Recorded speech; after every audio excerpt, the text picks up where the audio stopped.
بسم اللہ الرحمن الرحیم۔ السلام علیکم ورحمۃ اللہ وبرکاتہ۔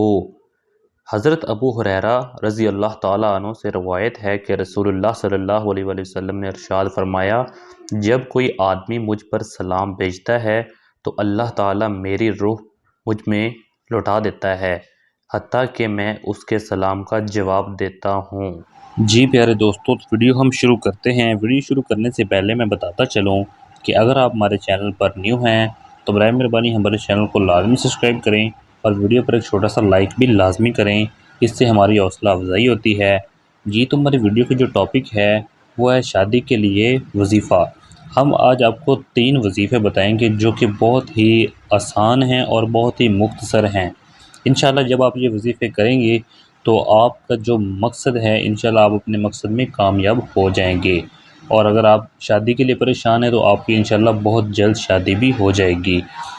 وظیفے بہت ہی جو ہے چھوٹے ہیں، اس میں سے آپ کی چوائس ہوگی کہ آپ جو وظیفہ آپ کو زیادہ آسان لگتا ہے آپ وہ وظیفہ کر سکتے ہیں۔ وظیفہ نمبر 1، یا لطیف یا حلیم۔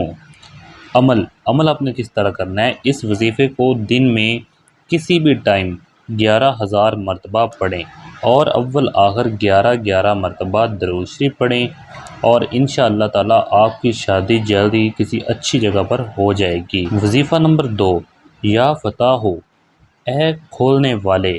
عمل آپ نے کس طرح کرنا ہے؟ جو شخص اس اسم کو بعد نماز فجر سینے پر دونوں ہاتھ رکھ کر 70 مرتبہ پڑھے تو اس کی شادی جلد ہی ہو جائے گی، اور رکی ہوئی شادی کے لیے بھی اس اسم کا ورد بہت لاجواب ہے۔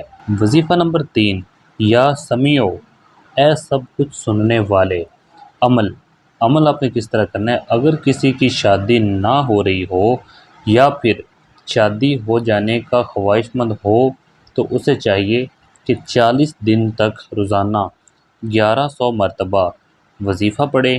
وظیفہ پڑھنے کے بعد آخری دن اللہ کے حضور شادی کے لیے دعا کرے، انشاءاللہ تعالی اس کی دعا قبول ہوگی۔